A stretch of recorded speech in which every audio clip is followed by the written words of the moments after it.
Este é um trabalho voluntário, sem fins lucrativos, que oferece livros gravados em MP3 para aqueles que não têm condições de ler livros impressos.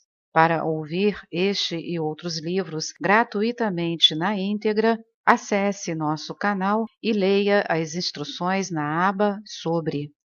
Este livro foi gravado para o uso exclusivo da pessoa com deficiência visual, não podendo ser comercializado de acordo com a Lei nº 9.610, de 19 de fevereiro de 1998. O Minotauro, um monstro com o corpo de homem e cabeça de touro, era filho do touro de Creta e da mulher de Minos, a rainha Pasífae, que pelo touro se apaixonou. Vivia o Minotauro preso no labirinto de Creta, construção encomendada especialmente para ele pelo rei Minos ao arquiteto Dédalo, pai de Ícaro, o que voou, fugindo da prisão numa ilha usando as asas feitas de penas coladas com cera. Animado com o voo, subiu muito alto, a cera se derreteu com o calor do sol, as asas se desfizeram e ele caiu no mar de Creta, hoje mar Mediterrâneo, e morreu.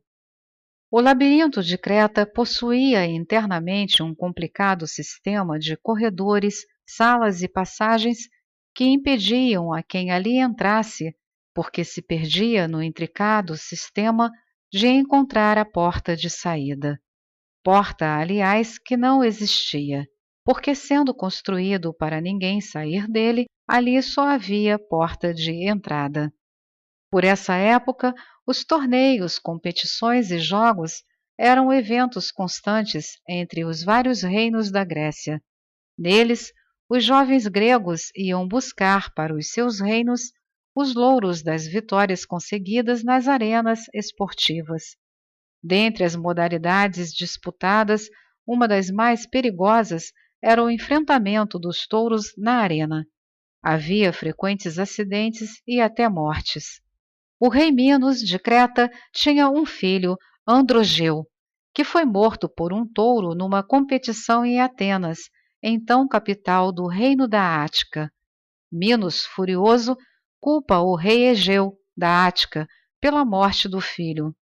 Como o reino de Creta era bem mais poderoso que o da Ática, exige Minos, como represália pela morte do filho, que periodicamente 14 jovens atenienses sorteados, 7 moças e 7 rapazes, sejam enviados a Creta para no labirinto serem devorados pelo Minotauro. E todos os anos, sempre por ocasião das festas de Creta, um barco com velas negras parte do porto de Atenas, conduzindo 14 jovens atenienses que serão imolados no labirinto de Creta, em homenagem à terrível vingança do rei Minos. Teseu é um jovem grego, filho do rei Egeu da Ática, com a princesa Etra, filha de Titeu, rei de Trezena. Fora criado por sua mãe sob orientação do avô. Estudou logo cedo as táticas de guerra e práticas de combate que aprendera com incrível facilidade. Jovem ainda, tornara-se já um defensor da justiça, enfrentando e vencendo saqueadores e assaltantes nas estradas do reino. Na arena, durante os torneios e competições, o jovem príncipe tirava sempre as melhores classificações. De porte atlético e belo, possuidor de muita força, graças aos exercícios que constantemente praticava, somava à força física a inteligência, que usava com muita prodigalidade. Amado por todas as mulheres de Atenas, porque se dizia possuir ele um jeito próprio de lidar com elas que logo as fascinava.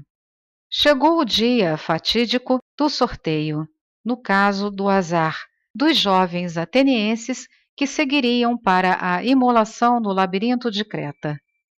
A arena, onde durante as competições esportivas vibra numa festiva expectativa de vitória, nesse angustioso dia é palco silencioso das dramáticas esperanças de exclusão nos sorteios. Mães, irmãs, noivas, namoradas e amigos, no paroxismo de angustiante expectativa, aguardam ansiosos o resultado do sorteio, na esperança de que seus entes queridos não sejam sorteados. Anunciado o resultado, relacionados os nomes dos infelizes escolhidos, corre pela imensa assistência o triste som de choros e soluços daqueles que verão partir os entes queridos para alimentar a voracidade do monstro de Creta. Entre soluços e choros, ouve-se na multidão a voz de um jovem que não fora sorteado. Era a voz de Teseu. Pedia que se fizesse um novo sorteio agora entre os escolhidos, e que o agora sorteado estaria dispensado de seguir para Creta, porque ele, Teseu, iria em seu lugar. E assim aconteceu. Ao rei Egeu, seu pai, disse Teseu que iria para matar o Minotauro, e convencionou com este que trocaria as velas do barco que os conduzia a Creta de pretas para brancas. Se morto o Minotauro, voltasse ele com vida, senão, retornaria o barco com as mesmas velas pretas que partira. E assim, na tristeza da despedida dos que não vão voltar, parte Teseu e os jovens atenienses para Creta, cobertos pelo luto das negras velas da nau que os transporta. Chegando a Creta, é imediatamente iniciado o desfile dos jovens atenienses, ritual que sempre antecedia a introdução um a um diariamente no labirinto, enquanto os demais aguardavam no barco, cada um à sua vez. Durante o desfile dos jovens condenados, a princesa Ariadne, filha mais velha de Minos, vê Teseu e, fascinada pela beleza dele, imediatamente por ele se apaixona. Fala-lhe do seu amor e propõe salvá-lo, mas quer em troca que ele a leve consigo. Para que ele pudesse sair do labirinto, existia um único meio que fora ensinado a Ariadne por Dédalo, o arquiteto projetista do labirinto, e que ela ensina a Teseu. Dá-lhe um carretel de linha finíssima, mas muito resistente, que ele deveria amarrar à ponta logo à entrada do labirinto e ir desenrolando o fio à medida que fosse passando nas incontáveis voltas lá dentro. Para sair, era só acompanhar de volta o fio que chegaria à entrada, no caso, à saída. Munido desse carretel e de uma faca que trouxera escondida, oferece-se Teseu para ser o primeiro a entrar no labirinto, e logo nessa mesma tarde lá é introduzido. Amarra a ponta da linha na porta de entrada e vai sorrateiramente, de faca em uma mão e carretel na outra, desenrolando-o cuidadosamente e avançando por aquele emaranhado de corredores, galerias e salas. De repente, ouve um ruído de passos em sua direção e põe cuidadosamente o carretel no chão. Faca escondida debaixo da roupa, tenta esconder-se em um canto, mas é visto pelo Minotauro. Ao ver o monstro, Teseu, um mestre na arte do combate, observa logo os pontos fracos do inimigo. Era o Minotauro extremamente forte, mas pesadão, gordo, resultado de anos ali encarcerado, alimentando-se fartamente sem nada fazer.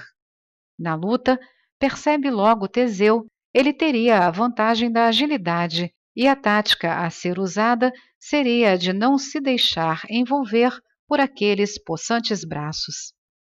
O monstro, ao vê-lo, tenta agarrá-lo, mas Teseu sai taticamente do apertado corredor em que se encontra e corre para uma sala ao lado. Precisava de espaço para não se deixar agarrar pelo monstro. Nova investida do Minotauro, agora já na sala, e Teseu novamente se desvia, sem entretanto abandonar a luta. A tática de Teseu é não deixar o monstro descansar. O Minotauro, sem perceber a intenção do inimigo e cada vez mais encolerizado, vai tentando agarrar Teseu e aos poucos vai se cansando.